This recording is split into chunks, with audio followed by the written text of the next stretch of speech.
What's up, everybody? Welcome back to the channel. Today we're going to talk about the different types of discs in disc golf. Now, just to keep things simple, you've got your putter, you've got your mid-range, and you've got your driver. Call it distant driver if you want to, but it boils down to the same thing. Three types of disc. Of course, it goes a lot deeper than that. There are hybrids in between, especially like between the putter and the mid-range, and then you've got your fairway drivers, which aren't quite drivers, but they're a little more robust than your mid-ranges. There's a whole bunch of stuff to talk about, including flight numbers, the best disc for the beginner types and intermediate, just a broad overview of the different types of discs that you're going to come across in this sport. With that being said, make sure you hit that like and subscribe button, and don't worry, I am sure to remind you again before it's over. Let's dive in. Now, putters belong to your up close and personal tool set. It's usually within the circle, which is 32.8 feet. Anything inside that range, you're going to be using the putter, though you can use it from outside of that range as well. Putters usually have a bead, which, excuse me, my disc is a little dirty here, but there's a little bead running around on the bottom here. Or they have beadless versions, like this Warden here that doesn't have a bead at all. Mid-ranges are your versatile discs. These are usually done within 200 to 300 feet of the basket, but you beginners and just recreational players will find that your throwing mid-ranges probably a little bit closer. They come in all kinds of, fade numbers. You got high numbers, low numbers. They're very, very versatile disc, and you can use them to drive. Last but not least is your driver. Now, these discs can cover anything above the 300-foot distance.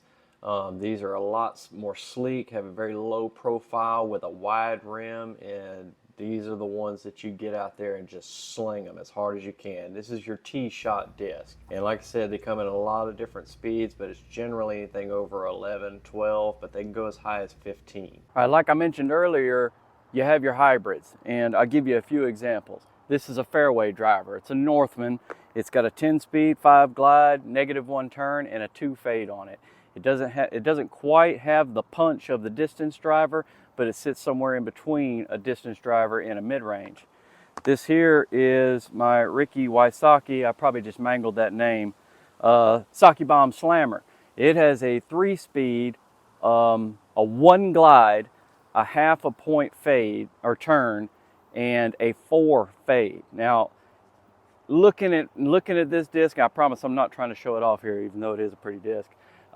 Just looking at this disc, you would think mid-range, but it's not quite a mid-range. It sits kind of somewhere in between that mid-range and that putter level, and it's designed for getting stuck in a hard spot, and you really got to hit a hard turn to get to the basket, but the basket isn't too far away. So these little tweeners, as I like to call them, they really fill out the rest of your bag and give you a bunch of options that just your basic putter, mid-range, and driver can't do on their own. Now, as far as disc selection goes on these discs, if you're a beginner, you obviously want to keep it as simple as possible. Stick with a mid-range and a putter. Don't even mess with the drivers as of yet. Most of those drivers, the speeds on them are high enough that until you learn the right form and the process for throwing these discs, you're not going to get that number out of the disc anyway.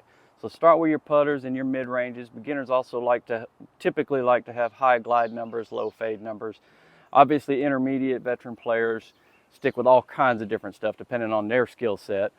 Now, the 4 numbers on your discs include speed, which is obviously how fast the disc is going to fly; glide, which is how well it stays up in the air; turn, which is the opposite direction it's going to go before it fades; and then the fade, which is the final hook at the end. Now, every disc is different in where they put their flight numbers. On some, they're straight up, right in front of you. You can't miss it. Some discs don't have any flight numbers listed at all, and you have to literally look them up. Other discs will keep it tight and contained, and it looks pretty professional, which is typical of some of your basic discs.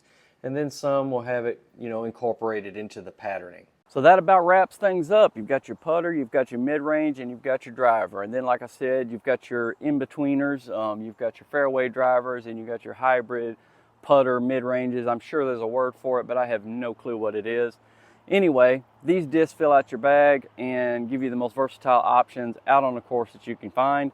The flight numbers and everything, if you're a beginner, first time stepping into the world of disc golf, it may all seem complicated, but do not worry about it. It really comes pretty quickly in time. All discs have those 4 flight numbers, And once you kind of get out here and start throwing them around a little bit, you'll figure them out quickly enough. Now, I told you I wasn't going to forget to hit you up for that like and subscribe. Make sure to do that. It's really going to help the channel out, especially now in the beginning as I'm starting to do this stuff here for the first time.